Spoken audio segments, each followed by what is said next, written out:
ಈ ವಿಚಾರಗಳಲ್ಲಿ ನಿಮಗೆ ಯಶಸ್ಸು ಸಿಗುತ್ತೆ. ಒಂದು ಶಾಂತಿ, ಮನೋಕಾಮನೆ ನಿವಾರಣೆಗಳು, ಮನೋರೋಗ, ಹಾಗೆ ಮೋಹ ಮೋಹ ನಿವಾರಣ. ಕೆಲವೊಂದು ಇಲ್ಲ ಸಲ್ಲದ ಮೋಹಗಳು, ನನಗದು ಬೇಕು ಇದು ಬೇಕು ಅಂತಕ್ಕಂಥ ಒಂದು ಲೋಭತೆ.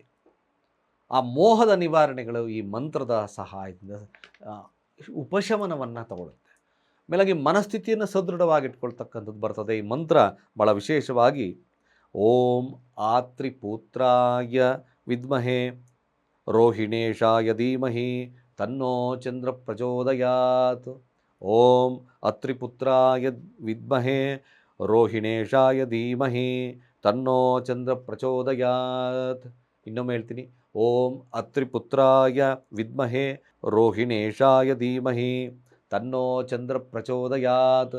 ಈ ಮಂತ್ರವನ್ನು ಪ್ರತಿ ದಿವಸ ನೀವು ಸಂಧ್ಯಾ ಸಮಯದಲ್ಲಿ ಪಶ್ಚಿಮ ಅಭಿಮುಖವಾಗಿ ಕೂತು 21 ಹಾಗೂ 108 ಬಾರಿ ಪಠನೆ ಮಾಡಿದ್ದೆ ಆದಲ್ಲಿ ವಿಶೇಷವಾಗಿರ್ತಕ್ಕಂಥ ಫಲಲಭ್ಯತೆ ಆಗುತ್ತೆ.